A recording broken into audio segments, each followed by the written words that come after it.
ওয়ালাইকুম প্রিয় দর্শক, আশা করি সকলে ভালো আছেন। আজকে চলে এসেছে একটি বাগান ঘুরতে। আমরা বাগানটি হচ্ছে ড্রাগন বাগান, আগেই বলে দিই। এটি হচ্ছে ঝিনাইদহ মহেশপুরে। তো এখানে আমরা চলে এসেছি সর্বপ্রথমে ড্রাগন বাগানে, দেখতে পাচ্ছেন। এবং ড্রাগন গাছগুলি কিন্তু এখনও ততটা বড় হয়ে পারেনি, কিন্তু গাছে বর্তমানে ফল চলে এসেছে। গাছের বয়স মাত্র 6 মাস। তো গাছে দেখুন যে কি এই যে কাঁচা ফল রয়েছে, অতিরিক্ত মোটা কাঁচা ফল। দেখুন ফলটা সাইজ 500 থেকে 600 গ্রাম হবে। এটি কাঁচা এবং পরিপক্ক ফল দেখুন, এই যে পাকা ফলও এখানে রয়েছে, লাল হয়ে গিয়েছে, এটি ম্যাচিওর হয়ে গেছে, আমরা হারভেস্ট করে নিতে পারবো। এবং এইখানে দেখুন পাখির আক্রমণ থেকে রক্ষা করার জন্য এখানে ফল রয়েছে, এই যে দেখতে পাচ্ছেন। এই যে এটি ঢেকে রাখা হয়েছে, এটি অতিরিক্ত মোটা, এই যে দেখতে পাচ্ছেন এটি ঢেকে রাখা হয়েছে। এবং আমরা এটি আবার ঢেকে দিই। তো এই বাগানটি করেছেন মোহাম্মদ আব্দুর রশিদ। তো আমরা আজকে ঘুরতে এসেছি এই বাগান। তো আমরা অনেক দূর থেকে এসেছি, আমরা চুয়াডাঙ্গা জেলা থেকে আসছি। তো এই বাগানটি অনেকটাই বড়, বাগানটি 2 বিঘা জমির উপরে অবস্থিত।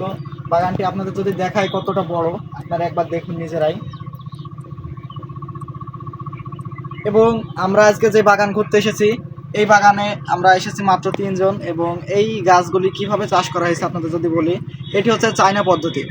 আপনারা দেখে থাকবেন ড্রাগন গাছ সাধারণত যারা বাড়ির ছাদে চাষ করে তারা উপরে বান করে দিয়ে চাষ করে, এবং যারা আপনার দেশি পদ্ধতিতে চাষ করে তারা আপনার পিলার দেয়, এমন পিলার দেয় কংক্রিটের তৈরি, এবং পিলারের উপরে আপনার রড দিয়ে টায়ার দিয়ে গোল করে দেয়, এবং ওর ভেতর দিয়ে ড্রাগন গাছ ঝুলে যায়।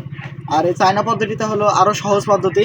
সেটি হচ্ছে এইভাবে পিলার দিয়ে এইভাবে গাছ লাগায়, এই যে রড দিয়ে এইভাবে তার দিয়ে দেয়, যাতে গাছগুলো উঠে আবার এই সাইডে চলে যায়। এটি হচ্ছে সবথেকে সহজ পদ্ধতি এবং ফলনশীল একটি পদ্ধতি। এইভাবে আপনারা চাষ করতে পারেন যারা বাণিজ্যিকভাবে করতে চাচ্ছেন। এবং গাছগুলি প্রচুর উন্নত জাত, কারণ 6 মাসের গাছে অনেকে 1 বছর হয়ে যায় তাও ফল পায় না। এই গাছটি দেখুন মাত্র 6 মাস বয়স, এবং 6 মাস বয়সেই গাছে ফল চলে এসেছে। এই যে দেখুন গাছটির মাত্র একটি ডাল, কিন্তু এই যে এখানে ফল চলে এসেছে।